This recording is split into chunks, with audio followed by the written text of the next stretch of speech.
Okay, Vithika yours turn. ఏం నింద అసలు లైఫ్లో? పెళ్ళైన తర్వాత రోజు నిందలు పడతానే ఉంటాయి. ఓహో, మా ఆయన కూడా అదే చెప్దాం అనుకున్నారు. So same answer.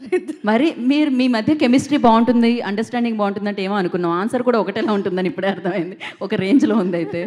యా.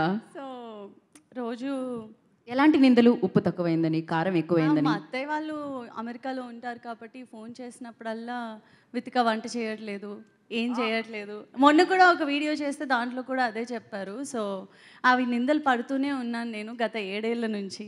ఇప్పుడన్నా కొంచెం చిన్న చిన్న నిందలు. వైఫ్ అండ్ హస్బెండ్స్ అన్నాక అవి కంపల్సరీ ఉంటాయి కాబట్టి. మిమ్మల్ని ఫిట్గా ఉంచడానికే ఆవిడ వంట చేయట్లేదు బేసిక్గా. అది కొంచెం ప్లాన్లో అది కొంచెం మనం మరీ అంత టేస్టీ ఫుడ్ ఇంట్లో ఉంటే మళ్ళీ మీరు ఫిట్గా లేకపోతే కష్టంగా ఉంటుంది కాబట్టి.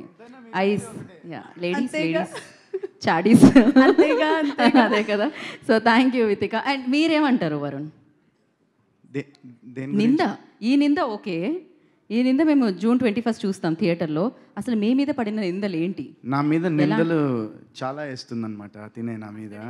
ఓకే. అంటే బేసిక్గా మా మమ్మీ డాడీ యూఎస్లో ఉంటారు కదా. సో తను ఊరికే కావాలని ఎప్పుడైనా బోర్ కొడితే మా మమ్మీ డాడీకి ఫోన్ చేసి ఏదో నేను చేస్తున్నాను అని ఇట్లా సందేశం అని ఇట్లా తిట్టాడు. ఎందుకంటే అప్పుడు వాళ్ళు ఫోన్ చేసి నన్ను తిడితే తనకి అదొక ఆనందం. అది ఇలా చేస్తూ ఉంటుంది. ఎస్, సాధించాం సంథింగ్ అని. ఓకే. అది ప్రేమతో కూడుకున్న కొంచెం అలాంటివి ఏదో అంటే చిన్నప్పుడు అంటే నేను సమ్మర్ హాలిడేస్ అప్పుడు ఇక్కడికి వచ్చినప్పుడు నాకు గుర్తొచ్చింది.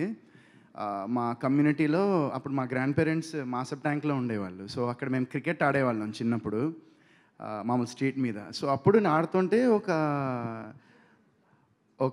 అందులో మా ఫ్రెండ్ బ్యాచ్లో ఒక కుర్రాడు, అప్పుడు మాకెంత మేబీ 6 years 7 years అంతే.